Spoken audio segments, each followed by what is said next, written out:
So, Akeem, I want to know Commanders-Packers prediction and how much will Micah actually affect this game? I'm going to go with the Packers at home. I think they're a team who riding real high right now. I think they was already feeling themselves off what they did last year because they got a pretty good team. And they had a pretty good outing last year. Bam, you brought Parsons in the building. Like Skip said, I think it just ignited the building, right? So they riding this high. They look damn good on offense and defense last week. So I think this week Micah play more. He'll play a lot more than he played last week, more than 25, 26, or whatever he played last week. I think he'll double that this week, be up there in the 40s, low 50s, you know what I'm saying? And I think his ability will definitely have his thumbprint on the game, man. What the Cowboys was missing against the Eagles, somebody to chase down his running quarterback, I think that'll be present on Thursday night. So he'll chase him down a couple times. They might even use him to spy him a little bit, put a little fear in his heart while Parsons the one who's looking at you. So I think he'll definitely put his imprint on the game. My prediction, I think it'll be a close one, but I'm going Packers 23-21. My dog B-Mac, Super Bowl 50. He was our kicker for the Broncos. He's now in Green Bay. B-Mac could kick a game winner. Really? B-Mac could kick a game winner, 23-21 Packers. All right. Yeah. I got the Packers tonight, too. I mean, that defense is the real deal. I really believe that. And they're only going to get better. The Lions just looked lost last week going up against Jeff Hafley in this defense. I mean, Jared Goff looked like a rookie quarterback playing his first game. They were 5 of 15 on third down, 46 yards rushing.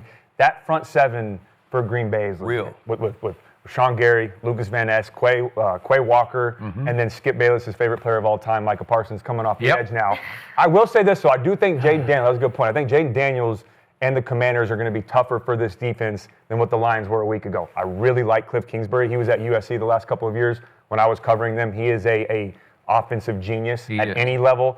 I think Jayden Daniels is going to solidify himself this year as top 5, maybe top 4 quarterback. I think he's going to pick up where he left off.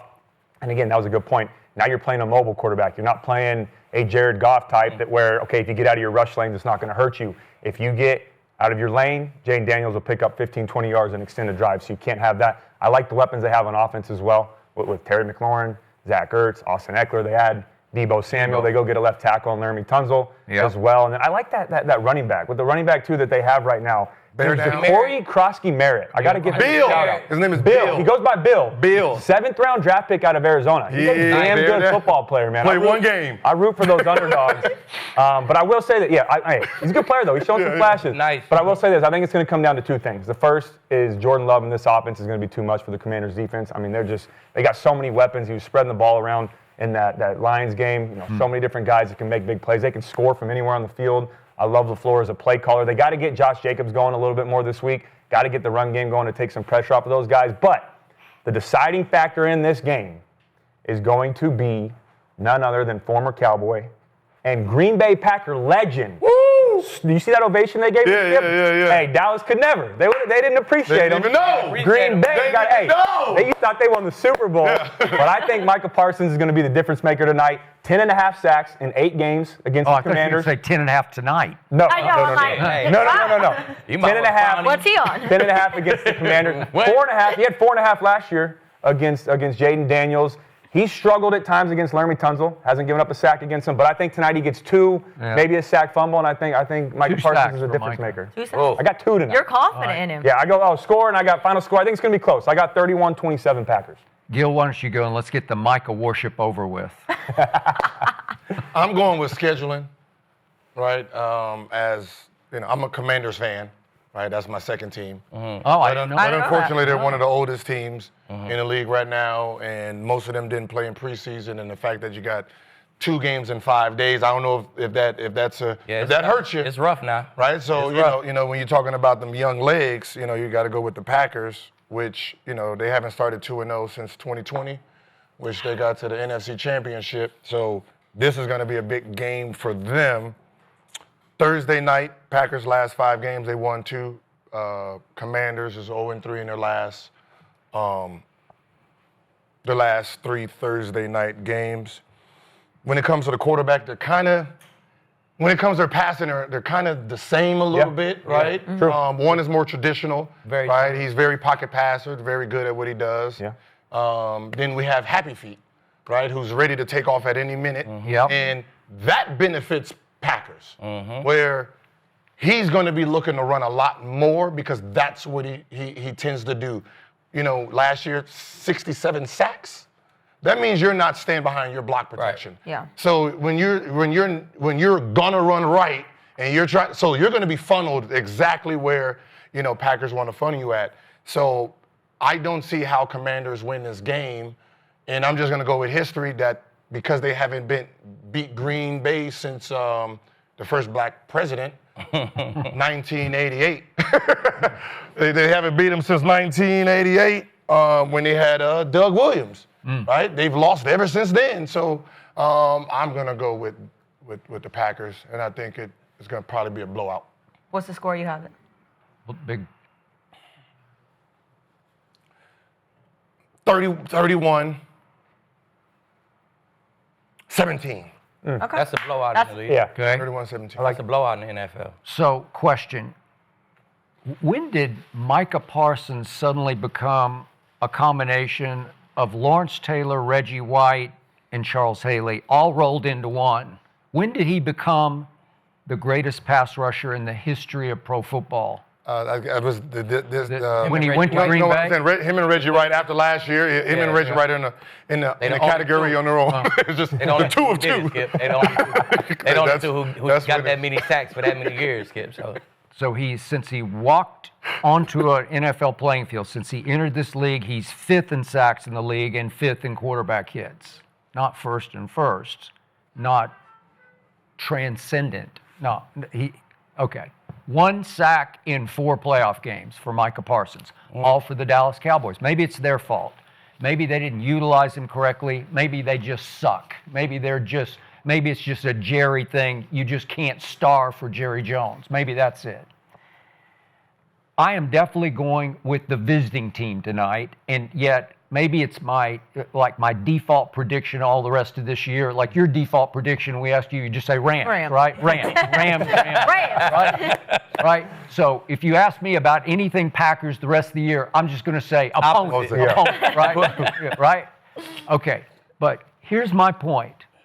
And we talked about Jordan Love, and I like him, but I love Jayden Daniels. I mean, I flat out love him. Me too. And my man Akib across from me did take a little bit of a shot at Jayden Daniels the other day on this show and said, you think he's going to have a sophomore slump year. I do. You did say that, okay? I do. So you're on record. It's on tape. You said it, okay?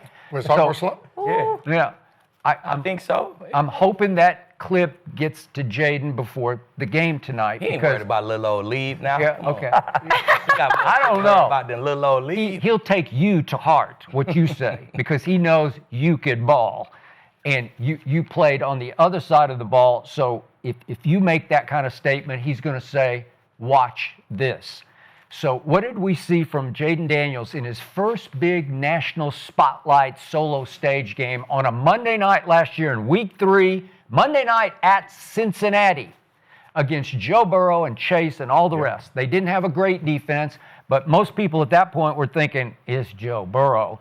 You're in the wrong place at the wrong time, kid. Mm-hmm. And what did he do in that game? Jayden Daniels went 21 of 23 that night for 254, 2 touchdown passes, 1 touchdown with his legs, had a QBR of 95, scale of 0 to 100, and outplayed Joe Burrow, who had a QBR of 80, which is pretty good, but he outplayed him, significantly outplayed him. And Joe put up numbers. He threw for 324 and 3 touchdowns without a pick. Crazy. Okay? But the final score was 38-33. Commanders, your team, Gil, went in there and won against Burrow and company on Monday night at Cincinnati. That's what's about to happen They had a rough tonight start, at though. Green Bay. What's that? Bengals had a rough start. Okay, but they always have a rough start. They didn't get their feet under them yet. I understand, but I'm just saying you could see Jayden Daniels. The bigger the spotlight, the better he gets. Like if you put him in the 1 o'clock window on Sunday afternoon, he'd be okay. But you put him 4 o'clock when there's only 3, he'll be a little better. You put him on Sunday night, you put him on Monday night, I'll take him. And I'll take him over Jordan Love. He's better than Jordan Love, and you will walk away from tonight's game saying, Jayden Daniels is him. He's better than Jordan Love.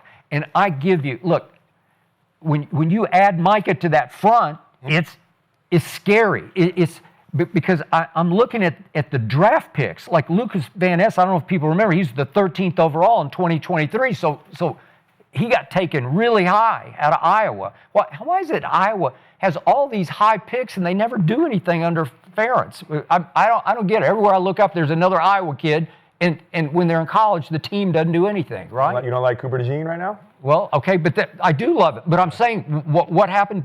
Why wasn't his team better at Iowa? Oh, yeah. Okay, that's the point. Offense. Right. Offense. Okay. How much time you got? All right, there you go. But okay, Devontae Wyatt's in the middle of this defense, and he was flashing like crazy for me the other day against Detroit, and he was the 28th overall pick. And then Rashawn Gary, obviously, the 12th overall pick. And that Edgerrin Cooper, he's not in the line, but he's a bad you-know-what. Crazy. Good player. He just really, and he's a second-round pick. I mean, Quay. Yeah. Okay. So that front seven, Mm-hmm. and if you throw Micah in there, I give you, if you just add him on, if he's the cherry on top, Yep. my God, it's he joined a top 5 defense. So is it all about Micah? Well, if you can't put 2 on him, is he going to get loose a few times? Because it's hard not to put 2 on Van Ness, because he was the one flashing for me all day against Detroit. Okay, but I still say Washington is being underestimated.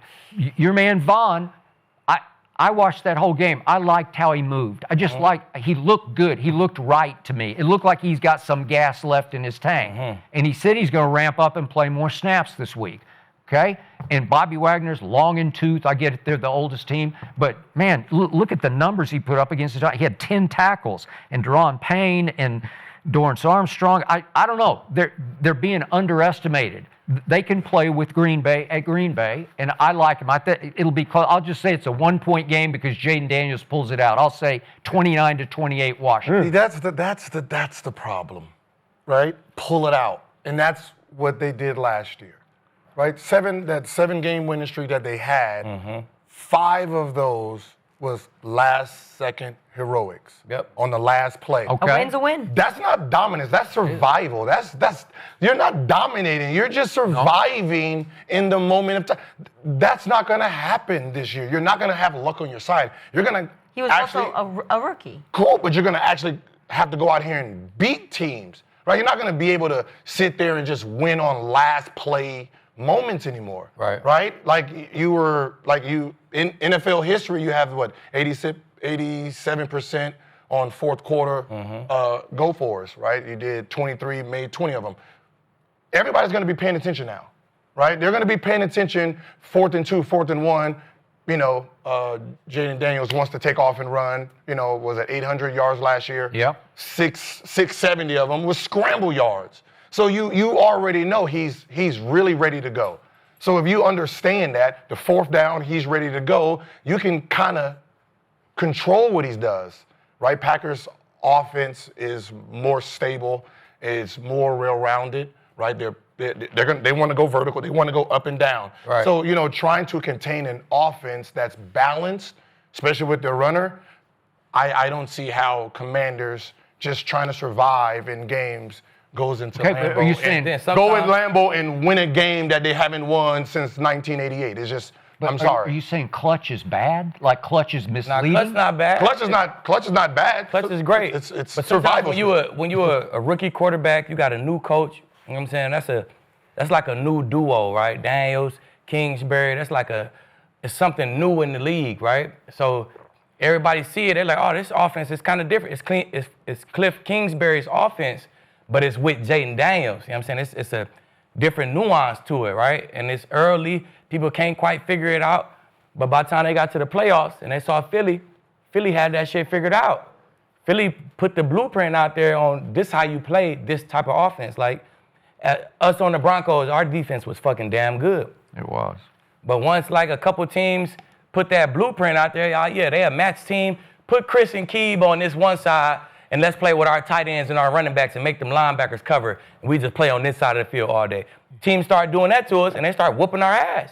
Like it wasn't as good as it was when it first started. Like somebody put a blueprint out there and everybody else follow that blueprint. So Philly Okay, kind of. well, why did Todd Bowles have the blueprint in the first playoff game? Because Jayden went to Tampa and won, right? Yeah, that was the first playoff game. They won the second playoff game, and when they got to the third, Philly put that blueprint out there and they beat their ass 55-23. But Philly also won the Super Bowl. Yeah, that's a good team. That's usually what good teams do. They put the blueprint out how to beat this team, and everybody else gonna try to follow that shit. Everybody can't follow it, but I guarantee you, the Packers' game plan be similar to what the Eagles' game plan was, and they slow it down a little bit. They got Parsons. They got a guy who could slow it down a little bit.